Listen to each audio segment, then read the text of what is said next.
when we gave birth to our kids, that was when I understood why many of my prayers were not answered. Because they be asking for weird things that are not good for them. So I now understood that no is not rejection. No is protection. And as a parent, that's one word you would throw around a lot. No, not now. Wait. Keep quiet. Sit down. So when you hear a no, you understand. Do you get what we're saying? So to provide for another, the reason why he says no, to understand that parents are responsible for training, that is chastisement or discipline. And that's why you see in the Bible, in Exodus 4:22, it says, Israel is my firstborn. So you see God chastising Israel because he's his child. And if you're his child, according to Hebrews 12, you will also be chastised. So that's the first part. The first part there is that component side. The second part, which is the application side we're going to, is the expression. Remember, we're talking about fruitfulness in marriage. Is the expression of fruitfulness. And I'm pushing it with Galatians 5:22-23. Fruitfulness, Galatians 5:22-23. It says, but the fruit of the Spirit is love, joy, peace, patience, love, joy, peace, long-suffering, kindness, goodness, faithfulness, gentleness, and self-control. Against such there is no law. Paul re-echoes this in Colossians 1:10 when he says that you may be fruitful in every good work.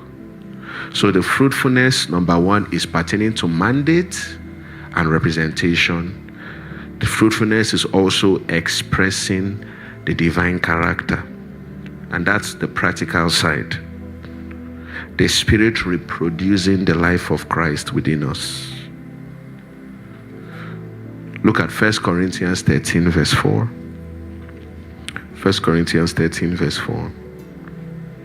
Love suffers long. So it's just re-echoing what you read in Galatians 5:22. Love suffers long. That suffers long means love is able to bear with somebody in a process. Some of us are not fair.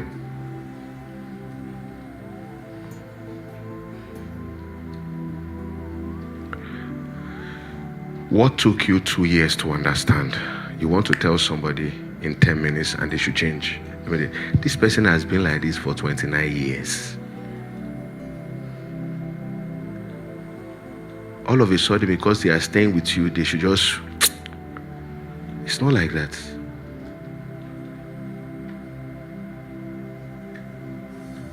One of the major reasons why people divorce is self-centeredness and the fact that they read the Bible from what they should get, not what they should be.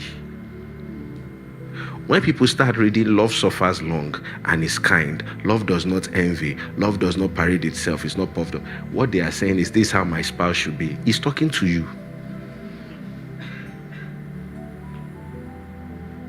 You are the one that he's talking about. If somebody is not giving you this, the Bible is saying give that person this. What if, you see, that's why I said the issue is that self-centeredness, selfishness. Let me read something to you. Sarah Parker, and I got this from Tim Keller, one of his articles on marriage. Sarah Parker Pope wrote this fascinating article in the New York Times. The happy marriage is the me marriage. This is counterintuitive. She said the notion that the best marriages are those that bring satisfaction to the individual may seem counterintuitive. After all, isn't marriage supposed to be about putting the relationship first? Not anymore. For centuries, marriage was viewed as an economic and social institution, and the emotional and intellectual needs of the spouse were secondary to the survival of the family, of the marriage itself. That means when you get married, two of you, your families are involved. There's economic benefits, there's social benefits. So if people don't want to leave the marriage because people are tied together for those benefits. So he's saying your personal needs are secondary. Family and the marriage is the primary thing. That's how it has been. This person is not a Christian, so she's just looking at it from a historic point of view. Are you still here? She said, for centuries, marriage was viewed as an economic and social institution, and the emotional and intellectual needs of spouse were secondary to the survival of the marriage itself. But in modern times, people are looking for a partnership, and they want partners who make their lives more interesting, who help each other, who help each of them attain valued goals. And some of you are saying, Therefore, marriage used to be about us, but now it's about me. That's a huge, huge difference. If everything you are looking for in your partner is how they support you, you have a wrong view of marriage.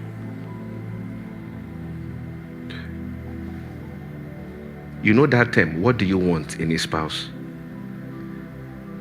You have to rewire your mind to what do I want to be for my spouse?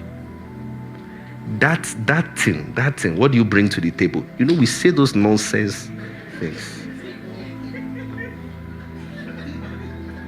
That is why there is divorce.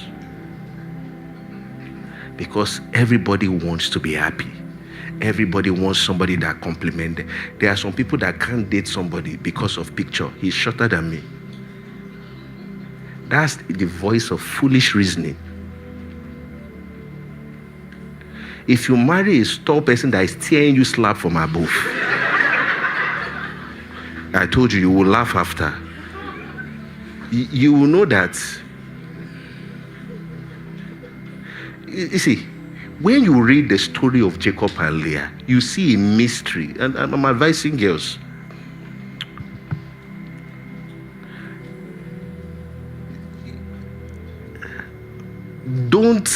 Don't be too much about what you like.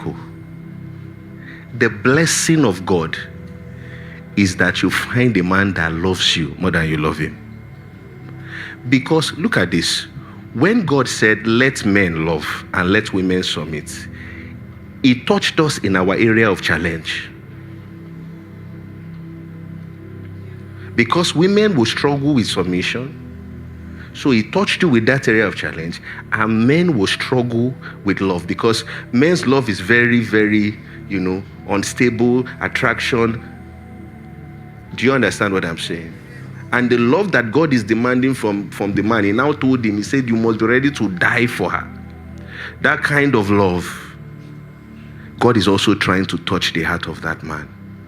So when you now find a man that is not trying to love you, that genuinely loves you, but you want to leave him for somebody you love,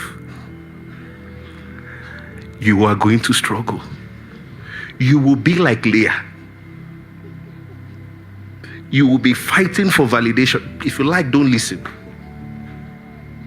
Because, you see, anytime it's February, I'm always angry. Because you will talk, they will not hear word. They will not hear word. If you are not Rachel, no matter how you cook, he will not like you. Listen. His mind is on that person that he loves. So you will keep struggling, keep trying. All the children, she started naming him. My husband will one day love me. It won't be enough, sir. So if you notice you are Rachel in the story, embrace your Jacob. Don't go and be looking for someone that doesn't care for you. You are chatting this person, they did not respond. This other person has chatted you 7 times to say, I don't like his nose. You will soon know.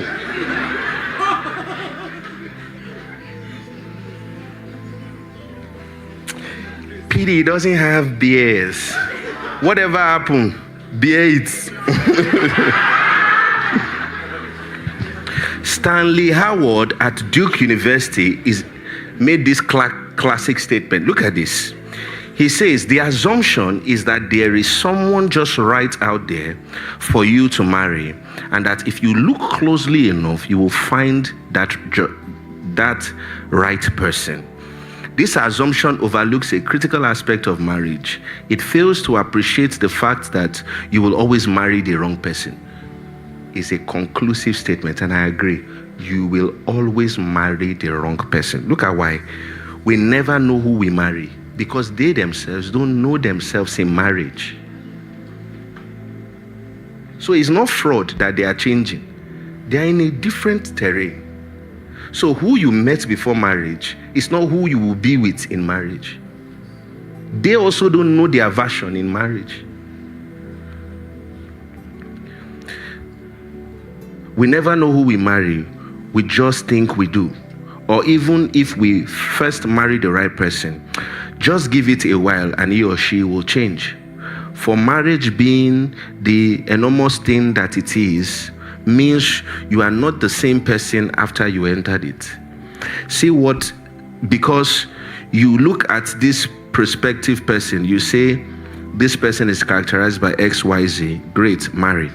And now all of a sudden it's XYZ, D, A, B, C, and D, E, F, because you are in there. In other words, he's saying the person changes because you join their life. Before you got married, they want to wake up by 7. But now you have joined their life, you watch movies late. That's your own person. So you guys are up having sex, and nobody is young here. And don't look like that. You know what I'm saying now. What's wrong with you? And doing all those naughty things, I don't really care. And you guys are sleeping by 3 o'clock. They're not going to wake up by 7 anymore. You are changing them. You were single before. You had time to go to the gym. Now you now have a boyfriend, a girlfriend, or now you are married. You are eating up and down. You know your body will...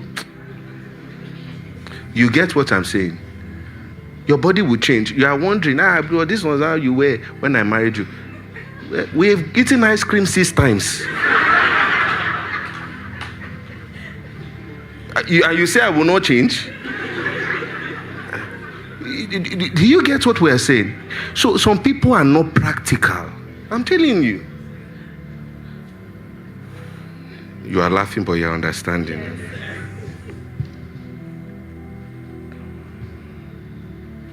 Marriage is so big that the minute you enter it, you change the person.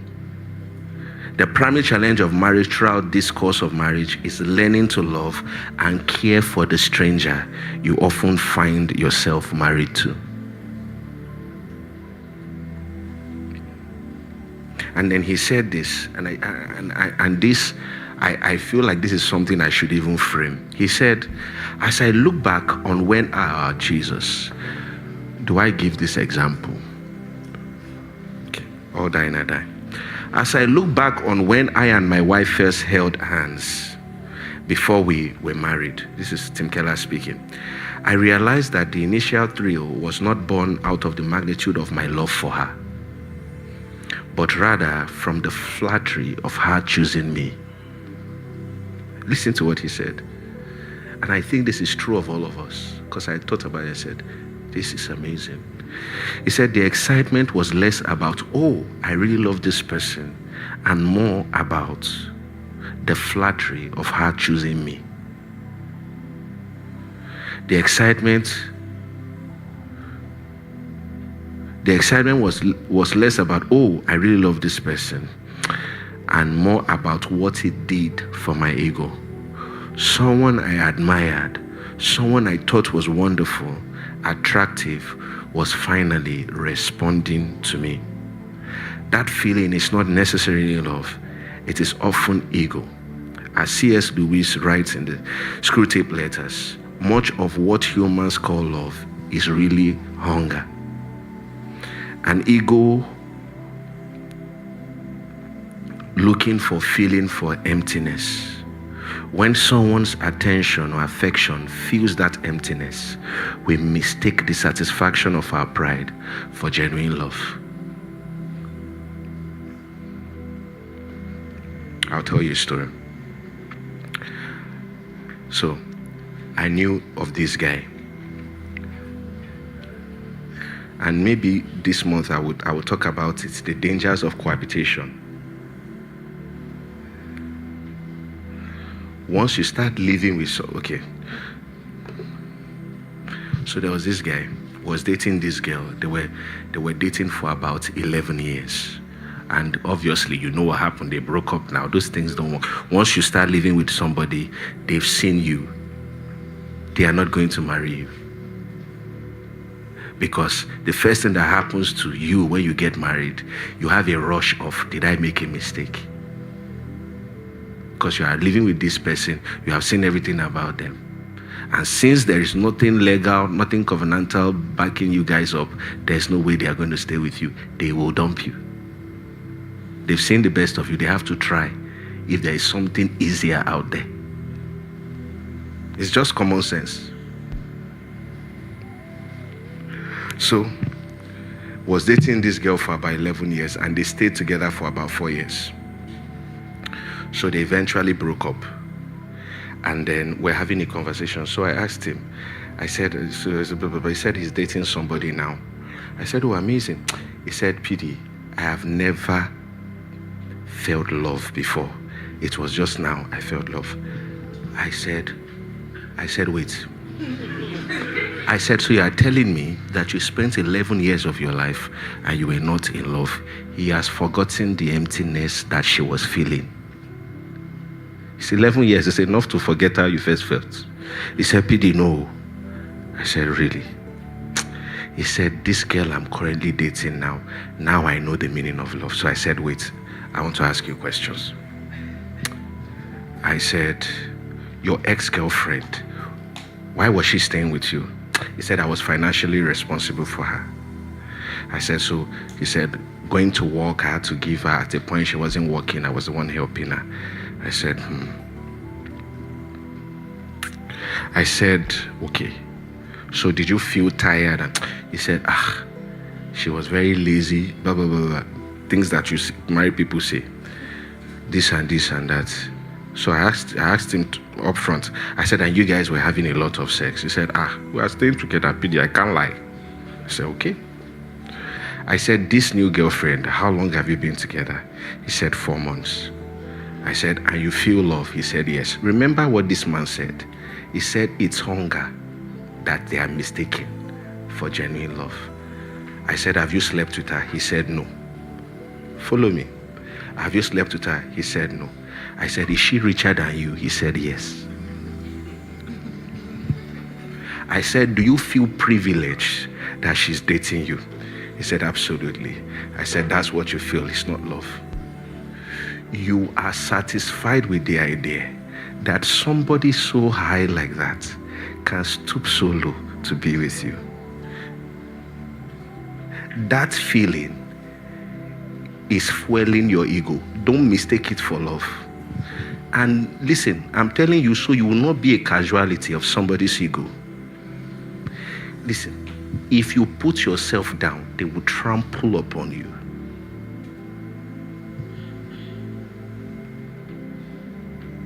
So what he was saying, love, it was then he realized. Now, when you're talking to somebody and then the person stops and says, am I in love or am I looking forward to achieving stuff with this girl? I told him, I said, oh boy, after you sleep with her 17 times, because you that I'm looking at, you have not changed. I will come and ask you again if you are in love. He said, PD, with what you have said, I will make sure it doesn't happen.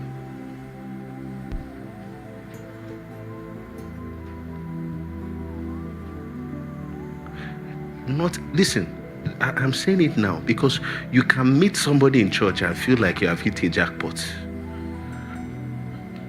And that is the beginning of your destruction. Not everybody saying Lord, Lord is under his lordship. And don't miss this. Anybody that can sin with you will sin against you.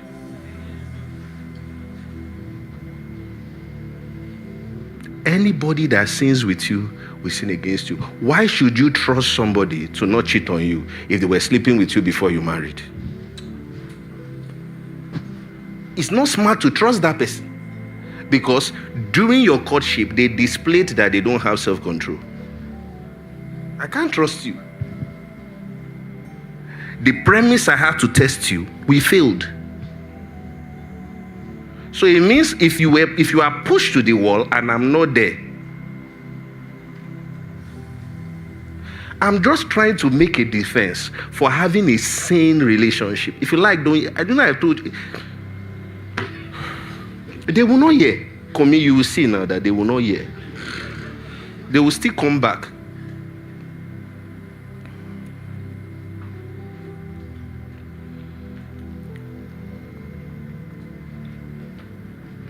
So a fruitful marriage, and I'm going to round up here. A fruitful marriage will be manifesting those fruit of the Spirit there. There will be that love. And that love is not a verbal love. It's not texting, I love you.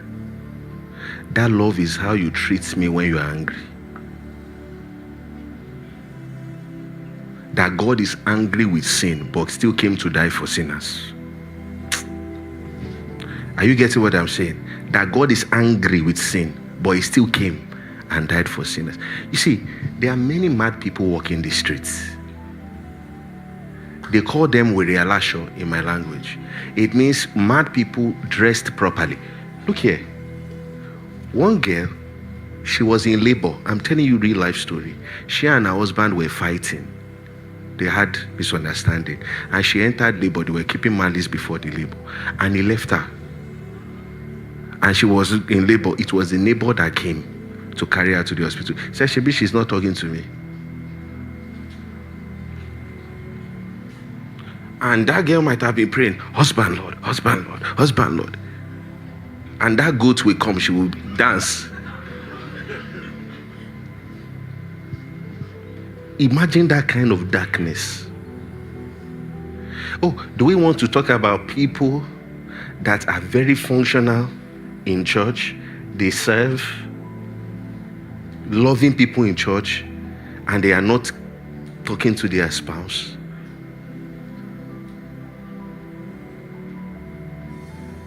Where a Christian will open her mouth and say some stuff like, I have everything, but that self-control, God didn't give me. And a lot, see, let me just, it's your while I'm doing. Let me stop here. Because one of the major things that break marriages is resentment. And that resentment comes from words that people can't take back. When somebody says something to you, that thing damages you, that thing can't leave your mind. I'll tell you a story. There's no child here. A couple reached out to me. The man said, you know, my wife listens to you, and that's why I'm reaching out to you. For a while now, we've not been able to have sex. We had issues, this and this, but, you know, we've settled, but, you know, I don't know. We've not been able to have sex, and it's really, really getting to me. So I saw the email, and he was begging me to just have a conversation we have, that since she listens to me and he believes that, you know, I'll be able to get through to her. So I gave them an appointment and we had a conversation. So we spoke, they had their marital issues here and there, and they said, you know, they've resolved everything and everything is fine. So I looked at her. I said, so what's this? So what's the issue? Why are you not, you know, with your husband? The pastor, I said, why are you not? Yeah, so she got it. She said, I should tell him to leave the call. So I told him to drop. She said that one day when they were arguing, now the guy likes to have sex. Jesus is Lord.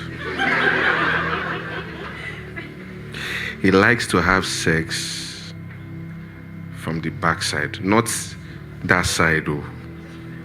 Do you get what I'm saying? Like a style. If you don't get it, forget about it. Why are you stressing me? You're not making me look like a sinner. I'm shy. So that's what the guy likes.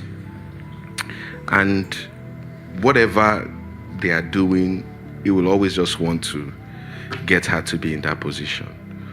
He said, but one day when they were arguing, he said that she should carry her bony bum bum away. Now, they've settled the fight, and you are telling her to turn her bony bum bum. Don't laugh. Why are you laughing? It's not funny. You guys have settled the fight, and now you are telling her to turn that bony bum bum. So she says every time she turns, she remembers what he says, and she's not comfortable. She has forgiven him, but he has damaged her. Anybody that says their mind is out of their mind.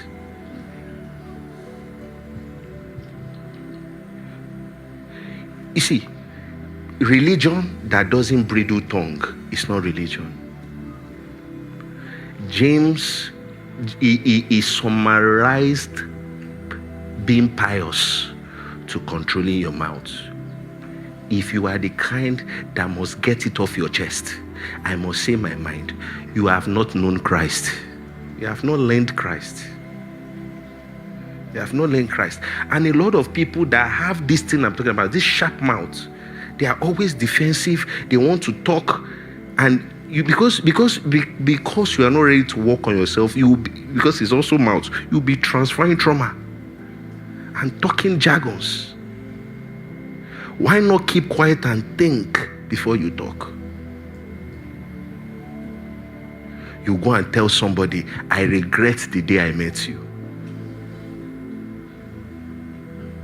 One guy told one girl, she said, no, the girl told the guy, he said, if they gave me devil and they put you beside me, I would have picked devil. So the man replied, he said, that means you'll be dating your brother.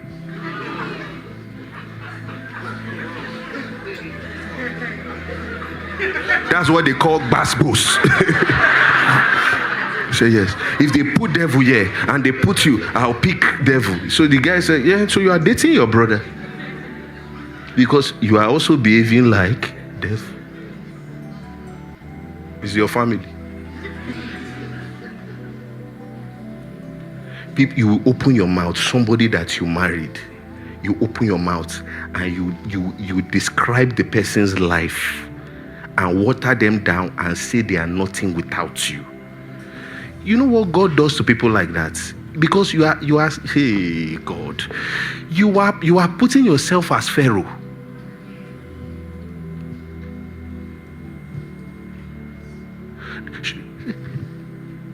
What about people?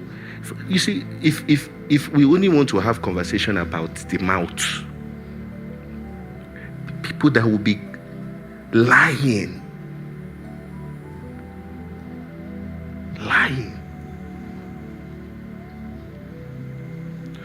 One guy, see, me, I will say it my mind. Many guys are dressing well and looking nice. Ladies are going on dates and vacation. It's the girls that are paying.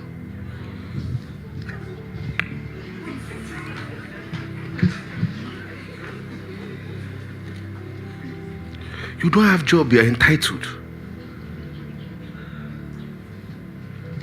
See the way they are looking at me. People with... This guy is a leader in church. You went and did arrange something. You have that fire going on. You went and married another person. You have that one going on in another country. So you have this going on here. You went to Nigeria, you have that going on. You now move to another state and have another girlfriend there. So you are 3 different human beings in 3 different places, and you are sharing the word of God. You are sharing. And you are sharing.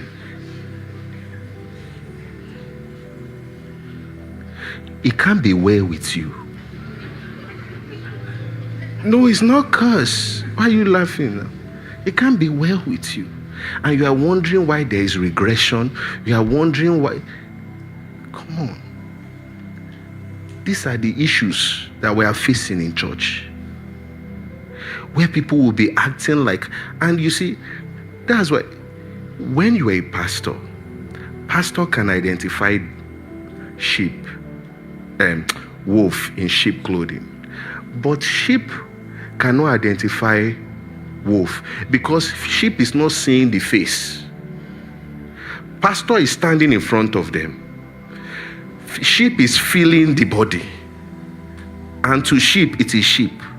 So when you bring out that wolf and you hit the wolf to run away, sheep will say, Pastor is not good. That's how he will treat us. Because they think that the wolf is sheep. So you call somebody out and say, this person is not for you. You know what they will do? Two of them will leave the church, form comradeship, and say you are a dictator.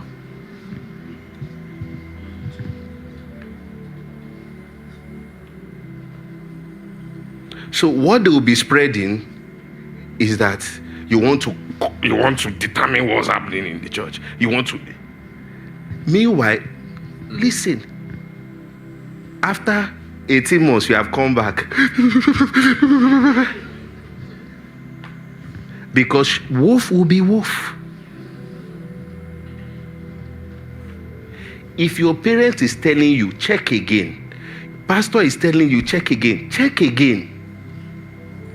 Don't say, I like them. They like me. You don't know what I'm saying. Because sometimes when you have oppositions like that, you people form what is called false comradeship.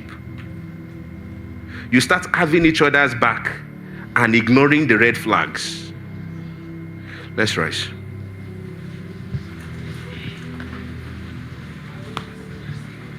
I'm just telling you that you are better alone. If you like, don't hear. Let me tell you, it's a pastor is saying. Let me tell your neighbor, pastor is saying that you are better alone.